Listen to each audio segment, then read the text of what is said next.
এখন রান্না করছে আমার বেলকুনির সবজি দিয়ে ভাজি। এখানে আছে আলুর শাক, মিষ্টি কুমড়ার শাক, পয়ের হলো বিচি আর আলু। এই চারটা দিয়ে আমি এখন রান্না করব ভাজি। তার জন্য আয়োজন আমি শুরু করে দিয়েছি। এখানে ভাজির জন্য যা যা দেওয়ার লাগে সবই দিয়েছি। আর তার সঙ্গে আমার বেলকনির এই সবগুলো দিয়ে আমি ভাজি করব।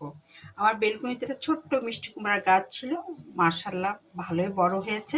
তাই ওখান থেকে বেশ কিছু পাতা নিলাম, একটু পুঁই শাকের বিচি নিলাম, ওটা আমার বেলকনিতে। আর একটু মিষ্টি আলু গাছ ছিল, সেখান থেকে কয়টা পাতা নিলাম, নিয়ে দেখলাম যে ভালোই হয়েছে। আর তার সাথে ছিল বাসার আলু, এটা হলো কেনা। এই আলু দিয়ে আমার এই শাকগুলো দিয়ে আমি এখন আলু ভাজি করতেছি। শাক দিয়ে আলু ভাজি, কয়েক মিশ্রণের আলু শাক দিয়ে এই আলু ভাজিটা করব। খুব টেস্ট হবে। নিজের বেলকনির সবজি মানে শাকগুলা, এই দেখুন কত সুন্দর, অনেক তরতাজা। আমি সেগুলো ধুয়ে টুয়ে আগে রেডি করে রেখেছিলাম, এখন আমি সেটা বসায় দিচ্ছি। তার জন্য আয়োজন আমি করেছি, এই যে ভাজি করব। এই ভাজি খুব টেস্ট হবে, কারণ সবগুলোই আমার হলো বেলকনিতে ছিল।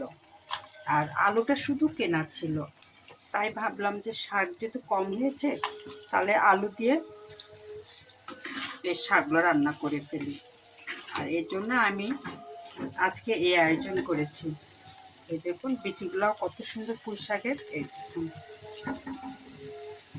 এর সঙ্গে মিষ্টি কুমড়া দিয়ে মিষ্টি আলুরও শাক আছে,